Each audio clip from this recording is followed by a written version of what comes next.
Hello and welcome to our channel. Today, we're going to do a recap of an American romance and drama film called A Walk to Remember from 2014. But before we begin, beware of spoilers and enjoy the video. The film opens with a group of rebellious teenagers who are in an abandoned factory. They are the most popular students in the school and they enjoy bullying other students. They invite a junior student named Clay Jeffert to join their group, but it is actually a prank. One of the group members, Dean, offers Clay a place in their group only if he jumps in the water from a tower. He is skeptical about this, but the main character of the movie, Landon Carter, is there and offers to jump alongside him. Just when both of them are about to jump, Landon takes a step back and Clay falls into the water. Everyone is laughing until they realize that Clay is unconscious in the water. Landon rushes down and tries to bring him out as the group panics. To make the situation worse, a guard spots them and instantly calls the police. Landon tells the group to go while trying to wake up Clay. Once he is conscious, Landon runs to his car. He tries to go away, but the police catch up to him and he ultimately crashes his car. Landon does not get in too much trouble because Clay reveals nothing regarding his accident.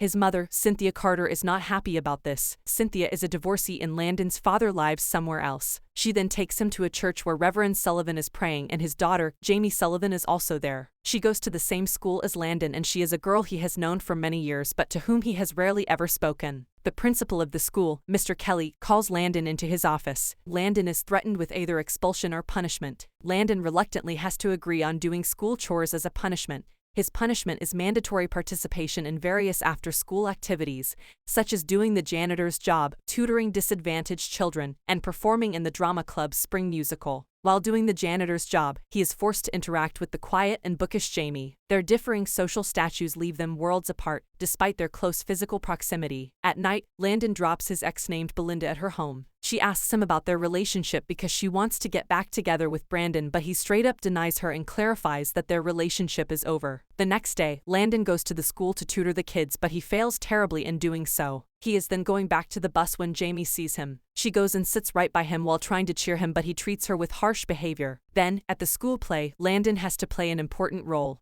He is new to this and is not ready for it. After the play, he finds out that his friend, Eric, is not here to pick him up. With no ride home, he has no other choice but to accept a ride from Jamie. While going in the car, Jamie starts to talk about her to-do list. Later on, Landon faces trouble while learning his lines and goes to Eric in hopes that he might be able to help him with the play. But Eric is of no help. He is once again left with no choice as his last option is Jamie, so he asks her for help. She agrees to help him if he promises not to fall in love with her. Landon laughs off the strange remark, believing Jamie to be the last person with whom he would ever fall in love. After all, Landon has access to the prettiest and most popular girls in town.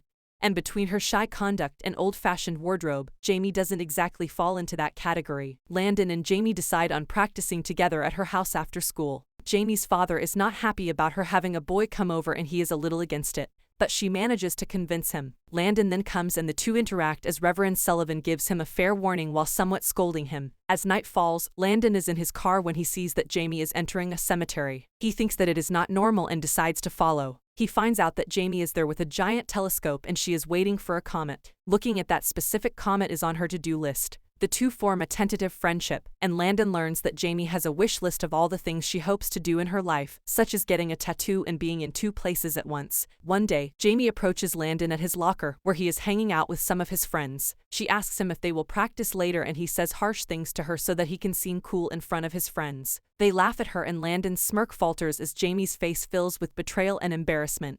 That afternoon, Landon arrives at Jamie's house, hoping that Jamie will still agree to help him. But she refuses to open the door. When she eventually does, she sarcastically remarks that they can be secret friends. She slams the door in his face when he agrees. Landon is alone now and realizes that now he will have to find the solutions to his problems. He starts to take the play seriously and pays attention to it as he eventually starts to learn the lines. Jamie also starts to notice all of this. To make himself feel better, Landon goes to the rehab center and visits Clay. Landon sincerely apologizes to Clay, who in return forgives Landon for what he did to him. Finally, it is the night of the play and Landon seems a bit nervous. Many people arrive to see the play, including Landon's father. During the play, Jamie astounds Landon and the entire audience with her beauty and voice. While looking at Jamie, he almost forgets his lines. Belinda is also there and she notices how much he is into Jamie. She takes pictures of the play. At the end of the play, Landon is unable to control his strong feelings and kisses Jamie, which was not in the script. After the play ends, everyone is happy with Landon as they congratulate him. His father, Dr. Carter, also wants to compliment him, but he starts to misbehave with him, which indicates that he does not like his father. The next day, Landon walks inside the school as his punishment is over. He tries to find Jamie so that he can confess his true feelings for her and settle down on the fact that he likes her. Jamie repeatedly rejects him, which leads to him being rude towards her once again. While Landon fixes his car, Eric comes and asks him to rejoin the group, but he does not want to be around them anymore. Eric also notices that Landon is changing. Landon then meets with Jamie and gives her a pink sweater as a gift. When he leaves, Reverend Sullivan comes and sits next to her while showing that he is concerned about her daughter. Belinda shows the pictures she took earlier at the play to Eric and Landon's other friends. They decide to pull a prank on Jamie as they take her picture and Photoshop it on a much more inappropriate one. They make many posters and distribute them among the students. Belinda meets Jamie and acts nice. She lures her into the cafeteria only to reveal that everyone has a picture of her. Jamie is a rather spiritual girl, and because of this prank, she breaks down and cries. Landon comes there and confronts Dean and Belinda for what they did.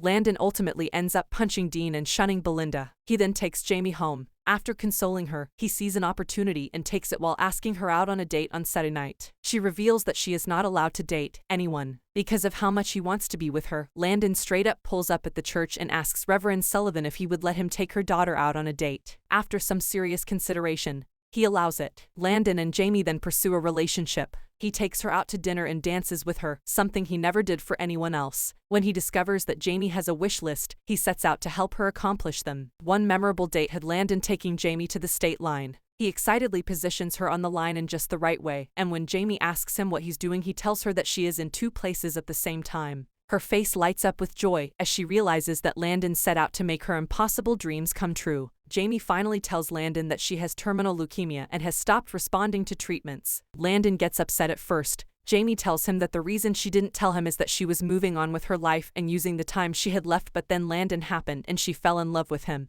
Jamie starts to break down as she states that she does not need a reason to be angry with God. She then flees. Landon goes to his father, who is a doctor, and asks him to help Jamie. His father is a little freaked out by this but says that he needs to examine Jamie and know her medical history before he could do anything. Landon leaves in a huff. Landon and Jamie make up the next day. They hug and he tells her that he will be there for her. Soon, word gets out about Jamie's illness. Eric comes and tells him how sorry he is and that he didn't understand. Dean and Belinda both come and apologize as well. Jamie's cancer gets worse and she collapses in her father's arms. He rushes her to the hospital where he meets Landon. Landon doesn't leave Jamie's side until her father practically has to pry him away. Jamie's father sits with Jamie and tells her that if he has kept her too close, it is because he wants to keep her longer. Jamie remarks that she loves him and her father starts to cry. The next day, Landon comes to the hospital and sees Jamie being wheeled out of there. He asks what's going on. Jamie tells him to thank his father for her. Landon inquires Jamie's father about what she means. He reveals that Landon's father is going to pay for private home care for Jamie. Landon is too stunned to speak. Late that night, Landon knocks on his father's front door. His father answers. Landon whispers thank you and his father hugs him. With all the exhaustion and fear billowing over, Landon breaks down in tears in his dad's arms. Landon continues to fulfill various wishes on Jamie's list, such as building her a telescope so she can see a comet.